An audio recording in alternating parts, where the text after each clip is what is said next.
Good afternoon, and thank you for joining. My name is Tom Brennan. I'm going to provide you with a quick tour of the Run River Data as a Service platform. Today, individuals use social media. They use social media to communicate, share photographs, common interests, and be able to be social in nature. These life patterns, however, are publicly accessible, especially in the open source space. What I mean by that is that clusters of information associated with what you do and where you go, when put out on public social media, allows for this information to be collected. Organizations then utilize this data for perhaps marketing targeting or understanding analytics about an individual or a group. Content-based tools are very common. These are tools that look for a keyword on, let's say, Twitter, and then do a trigger or do something as a result of that keyword. They may look at a pattern, and they may have some visuals. They may even have some social geofencing around a particular location like a stadium, hoping that individuals have location-aware tracking turned on their device so that when they tweet from a hotel or from a stadium, that information can be collected to determine who's in the stadium or if you like your vacation at the hotel. Now, if you look at attributes being associated with individuals, these things again always tie back to location, social circles, education, interests, etc. Looking at the relationships between two individuals, it's one thing to follow somebody. I'll use Twitter as an example. It's something completely different to interact with that individual and have multiple communications. And then lastly, these social communications can turn into actual relationships, right? Especially if you're able to utilize either video conferencing or travel to different conferences. It's a very acceptable way to communicate with folks around the world. So what I want to point out is Run River's use of this information. Recently in the news, there's been a lot of discussion around organizations and individual groups. In this discussion, we can look at this individual that has lots of communication with key members in his group. And if this would be able to be analyzed and looked at, you can quickly determine that the individual on the top left there has had the most communication with this particular subject account. That by itself is not necessarily overly interesting until you start diving in. If you start looking at deriving other attributes, it's important to understand that if you have an individual that says that they're from, let's say, New York City, but everything leads you to believe differently. As an example, they may not say in their profile where they're physically located, but based on being able to derive data, this would be able to put proximity in place. Example is if you have individuals that are in a particular area. In this case, this gentleman has a lot of contacts and connections in London, and you can see very quickly by his associates, these numbers represent the number of followers that he has in common and where they're clustered. Again, remember that less than 15% of content association location is actually accurate. So showing a geofence around a particular location is useful, but with the caveat to understand that in most cases, location-aware tracking is turned off by folks that want to avoid tracking, and then also usually turned off by folks that just don't want to be tracked in that way. Let's look at relationship clustering. In this scenario, we have a target account that has a lot of relationships that are going to be clustered around particular locations. Right. So what we can start looking at here is what this really means. Where are these individuals clustered, and how would we be able to quickly determine any sort of centrality with this relationship cluster to the actual subject account? If we look at relationship centrality, we want to go ahead and start looking at the account and the account relationships that are shared between users. So for example, if Mary has a Twitter account and John and David and Christopher are following her, if we look at what's common between John and Christopher, we may identify that Mary, John, and Christopher all have a unique association with a fourth individual. That fourth individual, again, would be a shared relationship. And that relationship centrality usually takes manual time to kind of figure out, especially if you're trying to understand the analytics of the social circles of a group or an individual. When you look at relationship clustering and continuing on the shared relationship discussion, being able to do a multi-select or be able to say, okay, this individual or this target account has these friends, and if we look at these different friends, what's going to be in common? Again, it just kind of highlights the usability of a tool that's able to kind of drill down to saying, answering the question of, well, who does this individual have in common with these other individuals? And then, of course, alerting for content. Perhaps you're looking for a keyword. Perhaps you're looking for information that on when it's stated you want to be alerted. So I've obviously had some fascination with the recent ISIS phenomenon, and I've been looking into this. But having this content available to you is useful to sort of be ahead of the curve and kind of interpret what's being said out there in social media. Like many folks, I don't watch the news anymore. If I'm looking for content or information about a particular group or individual or a movement, etc., I'm going to go right to the source. The internet certainly allows that to happen, and social media amplifies that message. So, in summary, RunRiver's data as a service platform provides you with broader sources of data than any other tool to be able to look at the different platforms, the Google Pluses, the Facebooks, the Twitters, the LinkedIns. And then, of course, in the near future, we'll also add platform support for like VK and others. We start looking at Wicker and Kick and some of the other platforms. These tools are going to be able to also utilize the same sort of relationship data, and we're currently building out support for those type of tools as well. When you look at contents about authors, this data in itself is just one tool. If you're in the marketing space, the analytical data that's provided here that is able to be used in perhaps other targeting for media-rich campaigns or direct mail.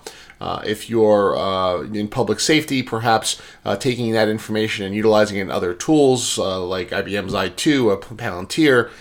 If you're looking for information for, let's say, targeting around a retail business in a particular location, you can kind of look at what people are saying about the service and satisfaction of the business, and then of course what their relationships are. Another example case might be if you're an online casino and you're looking to establish more gamblers that would frequent your business. Once you understand some of the players and look at their social circles, you would agree that people are clustered, right? They have things in common. So if you're a well-known online gambler, perhaps you follow that individual in the social circle, social media. By then being able to ascertain that data, that provides that online gambling organization the ability to then do directed and targeted marketing to you, perhaps offering you some free gambling on their online site, or again, depending on what business you're in, including entertainment.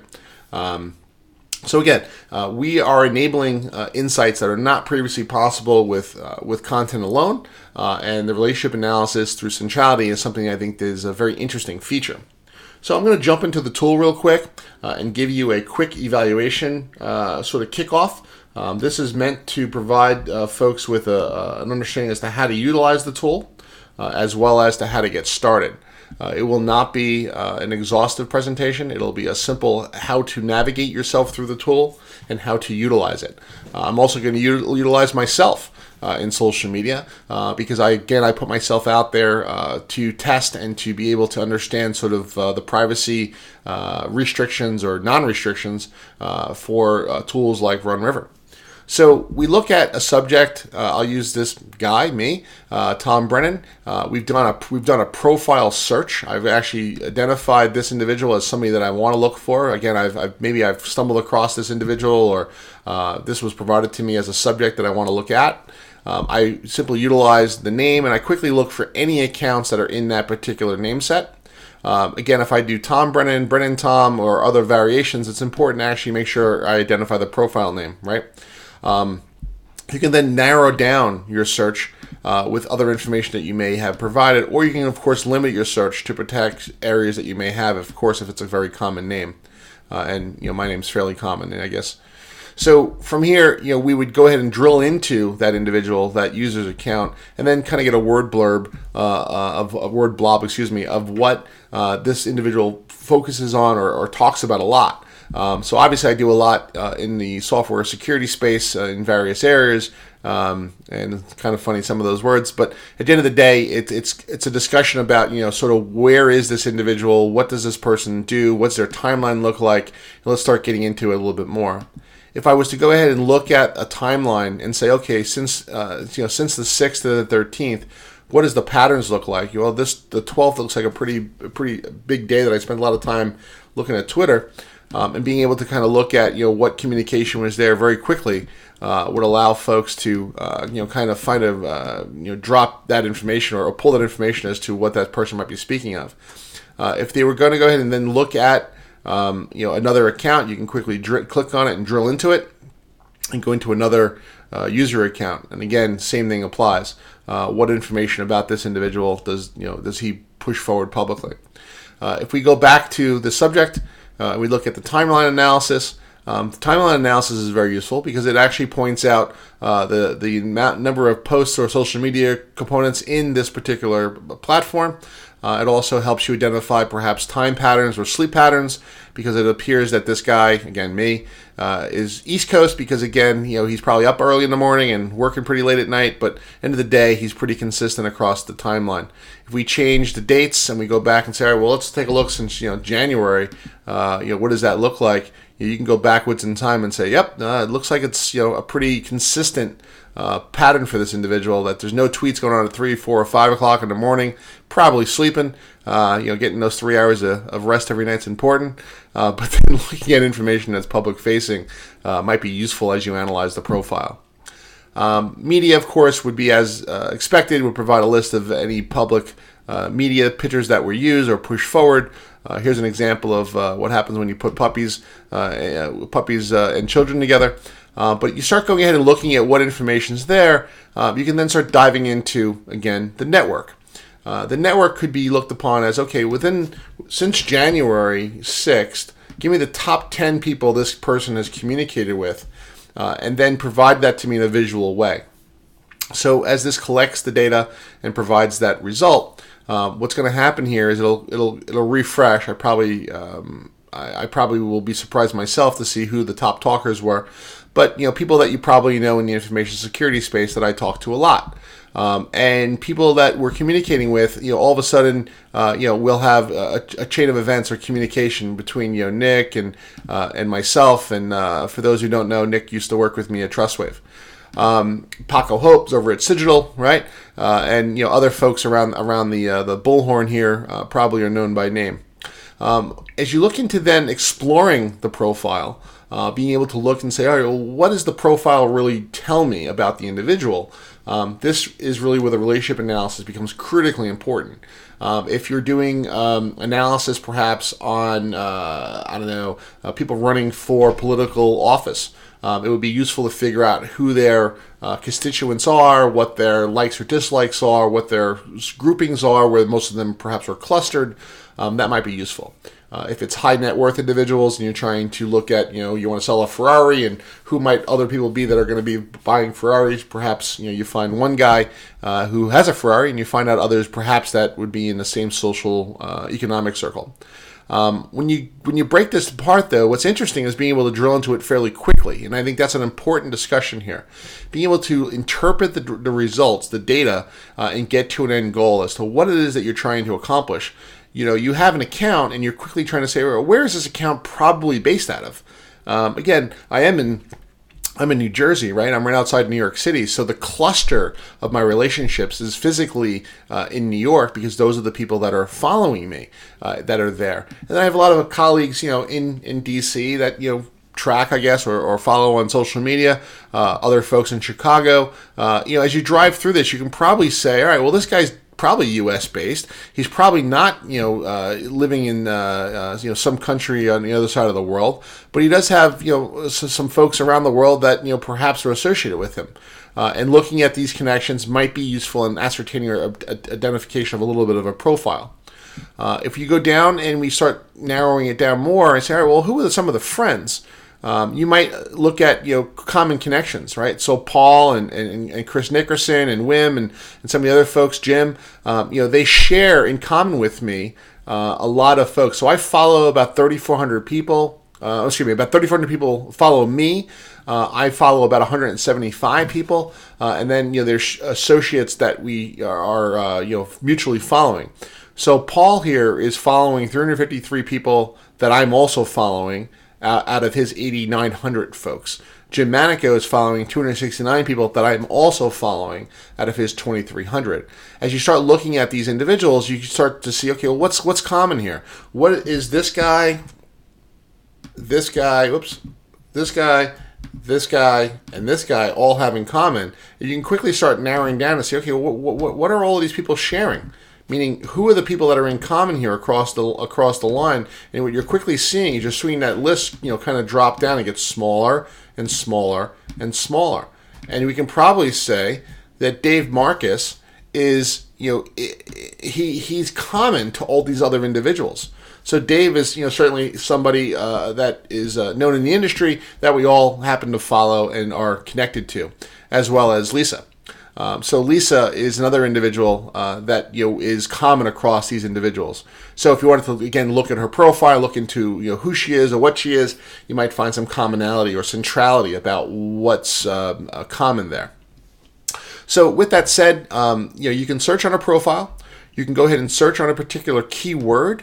If you're looking for a keyword, let's use the keyword of I'll use OWASP. Some people know me for that. You're able to go ahead and quickly see what's popping up in that particular space. And what this will do is this will reach out and look for the word OWASP. It'll look for any communication there. It'll start bubbling up, sort of the same conversation. It'll look at 20,000 posts. It'll look at all the impressions and related data that's there. And we start looking at all the top talkers and the same sort of visuals that I showed you earlier. As you look at the top users of the posters with the most published posts, you can quickly find individuals that are brand influencers. Think for a moment if you were bringing a new product to market, how you might utilize this to identify the top individuals in that particular space. If you wanted to break it down by weekly postings, again, we illustrated this earlier, you could do that, and certainly, of course, by geolocation or by derived location of where these posts are coming from. Again, this is not only based on geolocation, this is also based on derived location, based on associates and commonality. So provides a really good picture as to what that looks like worldwide. In closing, we have some alerts that can be set up as well. Where that you're able to go ahead and do an alert on every time someone uses the word OWASP in a keyword, send me an email. I'm most interested particularly in anything that's a post on any relationship that's from a particular profile, and then that way I can go ahead and monitor a particular profile. And anytime that profile talks about OWASP as an example, it would go ahead and collect that data and be able to put it into a report format for later on. The idea here is that managing your alerts, being able to access the information is simply going to allow these things to happen fairly quickly. And as you kick off your evaluation with RunRiver, I'm confident that you'll find some interesting use cases. And certainly when you're ready to sit down and go through a one-on-one webinar with some advanced features, or you're looking for understanding as to how to get more out of the system after your evaluation, I look forward to that discussion. So with that, thank you for your time, and I hope you enjoy your evaluation.